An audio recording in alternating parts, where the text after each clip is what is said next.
সাবেক রাষ্ট্রপতি আব্দুল হামিদের দেশ ত্যাগের প্রতিবাদে কিন্তু এই মুহূর্তে যুব অধিকার পরিষদের নেতৃত্বে একটি বিক্ষোভ মিছিল স্বরাষ্ট্র মন্ত্রণালয় অভিমুখে এগিয়ে যাচ্ছে। তবে সেই মিছিলটি কিন্তু বাধা প্রদান করার জন্য কিন্তু ইতিমধ্যেই স্বরাষ্ট্র মন্ত্রণালয়ের অর্থাৎ যে সচিবালয়ের সম্মুখ সড়কে কিন্তু শিক্ষা ভবনের যে মোড়টি রয়েছে সেই মোড়ে কিন্তু পুলিশ সতর্ক অবস্থান রয়েছে, আইন শৃঙ্খলা রক্ষাকারী বাহিনীর সদস্যরা কিন্তু সতর্ক অবস্থানে রয়েছে এবং প্রেস ক্লাব, জাতীয় প্রেস ক্লাবের থেকে কিন্তু এই বিক্ষোভ মিছিলটি ইতিমধ্যেই শিক্ষা ভবনের মোড়ে এসে উপস্থিত হয়েছে।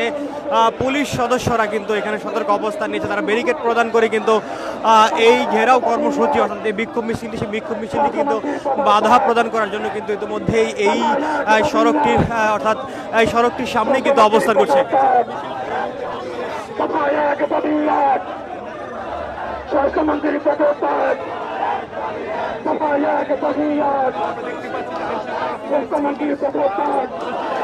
এই বিক্ষোভ মিছিলে কিন্তু উপস্থিত রয়েছেন গণ অধিকার পরিষদের সাধারণ সম্পাদক রাশেদ খান, এছাড়াও সহসভাপতি রয়েছেন, এছাড়াও যুব অধিকার পরিষদের নেতৃবৃন্দরা কিন্তু উপস্থিত রয়েছেন। তারা এই মুহূর্তে কিন্তু পুলিশ কর্মকর্তাদের সাথে কথা বলছিলেন এবং বিভিন্ন স্লোগান দিচ্ছিলেন। একই সাথে তারা বলছেন স্বরাষ্ট্র উপদেষ্টার পদত্যাগ তারা চান, সেই বিষয়টি কিন্তু তারা বলছিলেন।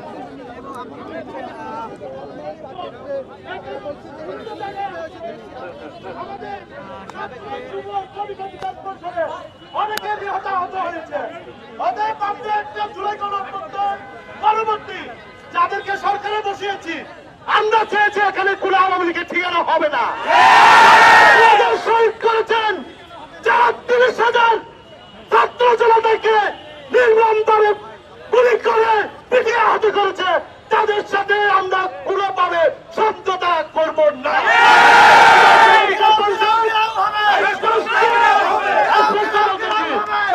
যুব অধিকার পরিষদ রাজপথে থাকবে, আমরা আমাদেরকে সহযোগিতা করবো, আপনারা আমাদেরকে সহযোগিতা করেন। প্রিয় সাংবাদিক ভাইরা, সংগ্রামী উপস্থিতি, আপনারা একটু পুলিশ বের একটু পিছিয়ে যান।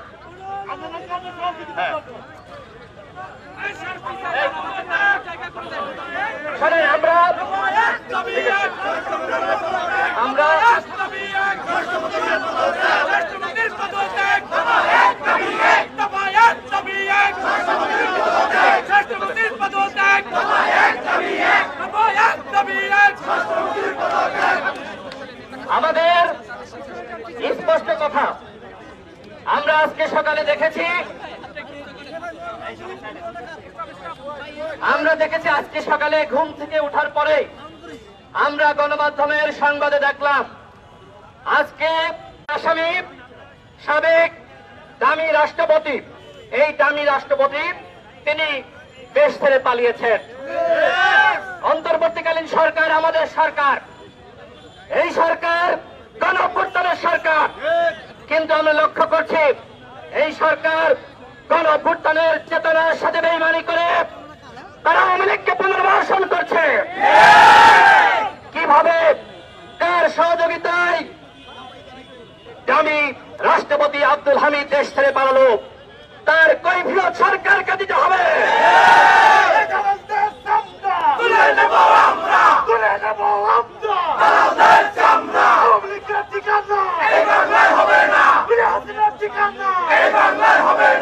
এর আগে আমরা দেখেছি ৩.৫ মাস নিরাপদে থেকে ওবায়দুল কাদের সহ আওয়ামী লীগের অসংখ্য দামি এমপিরা দেশ ছেড়ে পালিয়েছে।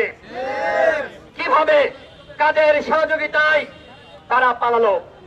এই যে আমাদের অন্তর্বর্তীকালীন সরকারের স্বরাষ্ট্র উপদেষ্টা, সে কি জানত না গতকাল দামি রাষ্ট্রপতি হত্যা মামলার আসামি আব্দুল হামিদ দেশ ছেড়ে পালিয়েছে এবং এর দায় সম্পূর্ণ এই স্বরাষ্ট্র উপদেষ্টার।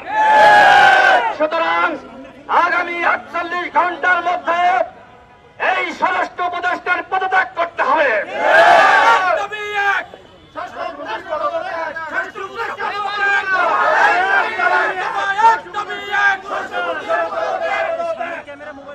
প্রধান উপদেষ্টার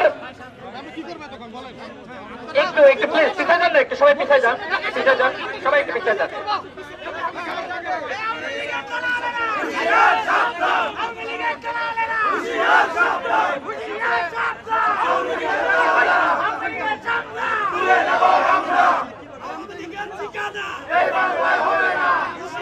ভাই আপনারা একটু পিছিয়ে গেলে কোনো প্রবলেম আছে? এই ভাই একটু পিছান না।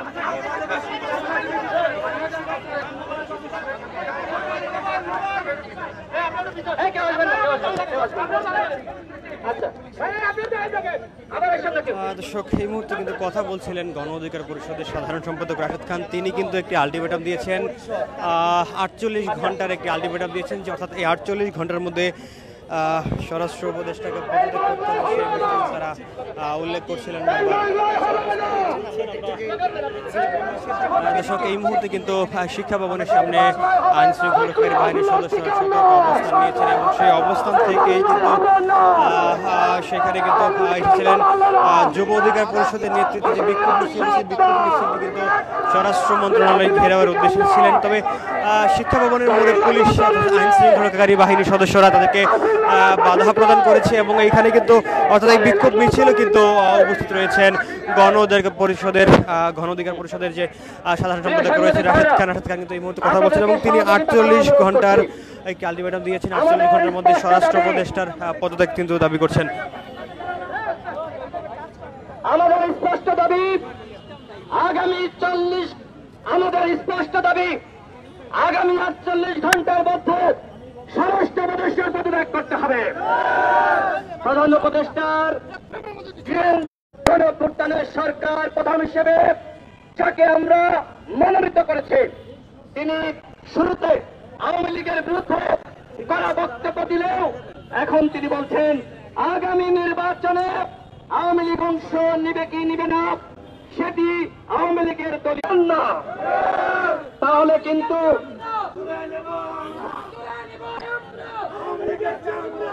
যদি এই রক্তের সাথে বেইমানি করে আওয়ামী লীগকে নির্বাচনে আনার পায়তারা করেন, তাহলে কোন উপদেষ্টা গতিতে থাকতে পারবেন না। আপনাদেরকে জনগণ ম্যান্ডেট দিয়েছে আওয়ামী লীগকে নিষিদ্ধ করার, গণহত্যার বিচার করার, ঐক্যমতের ভিত্তিতে রাষ্ট্র সংস্কার করার, কিন্তু এই সরকারের 9 মাসেও এখনো পর্যন্ত আমরা গণহত্যার বিচারে কোন তোড়জোড় লক্ষ্য করছি না। বরং অন্তর্বর্তীকালীন সরকারের কয়েকজন উপদেষ্টার সহযোগিতায় আমরা জেনেছি এই উপদেষ্টা পরিষদ রিফাইন্ড আওয়ামী লীগ গঠনের কাজে মনোনিবেশ করেছে। অন্তর্বর্তীকালীন সরকারের 2 জন উপদেষ্টা, একজন রেজানা বাপ আর একজন আদিলুর রহমান শুভ্র, এই 2 জন মিলে 3 জন দামি এমপির জামিন করিয়েছে। তারা হলেন সাবের এবং মান্নান, আর একজন আমার নিজ জেলা ঝিনাইদহের 2 আসনের আওয়ামী লীগের এমপি স্বামী সিদ্দিকী। এই 3 জনকে তারা আদালতে হস্তক্ষেপ করে জামিন করিয়েছে। সুতরাং বন্ধুগণ বলেন, এই উপদেষ্টা পরিষদ কি জনগণের উপদেষ্টা পরিষদ? এই উপদেষ্টা পরিষদ আজকে আওয়ামী লীগের কাজ করছে। প্রধান উপদেষ্টার উপরে আমাদের শ্রদ্ধা আছে, আমাদের ভালোবাসা আছে, ভক্তি আছে, তিনি আন্তর্জাতিকভাবে গ্রহণযোগ্য। কিন্তু আজকে তার ইমেজকে কাজে লাগিয়ে যারা আওয়ামী লীগের পুনর্বাসন করতে চায়, গণ অধিকার পরিষদ, যুব অধিকার পরিষদ তাদেরকে ভাঙা জবাব দিবে। আমরা আজকে আমরা এই স্বরাষ্ট্র উপদেষ্টার পদত্যাগের দাবিতে স্বরাষ্ট্র মন্ত্রণালয় অভিমুখে আমরা যাত্রা শুরু করব। পুলিশকে বলবো আপনারা কোনো বাধা দিতে আসবেন না।